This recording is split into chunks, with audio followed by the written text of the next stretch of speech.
પ્રિય રસિકજનો, દ્વિતીય પાટોત્સવના દિવસે ગોપીજનોએ પ્રભુને નિકુંજ નાયક બનાવીને તિલક કરાવ્યું. આ એક રસાત્મક ઉત્સવ છે. આ ઉત્સવના અધિકારી માત્ર આપણા પ્રભુ જ છે. આજકાલ આપણા માર્ગના ઉત્સવની દેખાદેખી બધા દેવદેવીઓને 56 ભોગ, અન્નકૂટ વગેરે ઉત્સવ કરવામાં આવી રહ્યા છે, જે અપ્રાસંગિક છે. પરંતુ દ્વિતીય પાટોત્સવ તો માત્ર રસાત્મક પ્રભુની મોનોપોલી છે. કોઈ પણ અન્ય દેવતા આ લીલા કે શ્રેણીમાં આવતા જ નથી.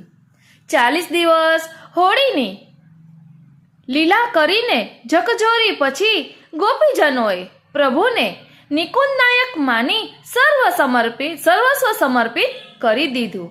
અહીં આત્માના સમર્પણની વાત છે અને કહે છે, અનત ન જઈએ પિય રહીએ મેરે હી મહલ. એટલે આપ મારા જ મહેલમાં રહો, બીજે ક્યાંય ન જાઓ.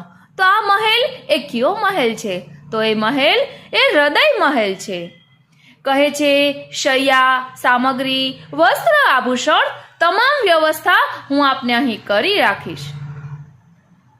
બસ આપ અહીં આ જ મહેલમાં રહો. દ્વિતીય પાટોત્સવના દિવસે શ્રી ઠાકોરજી ગોપીજનોથી ગાલીઓ સાંભળ્યા પછી પણ પોતાની મર્યાદામાં બિરાજમાન થાય છે. દ્વિતીય પાટ સિંહાસન બિરાજ, અવિચલ રાજ તમારું.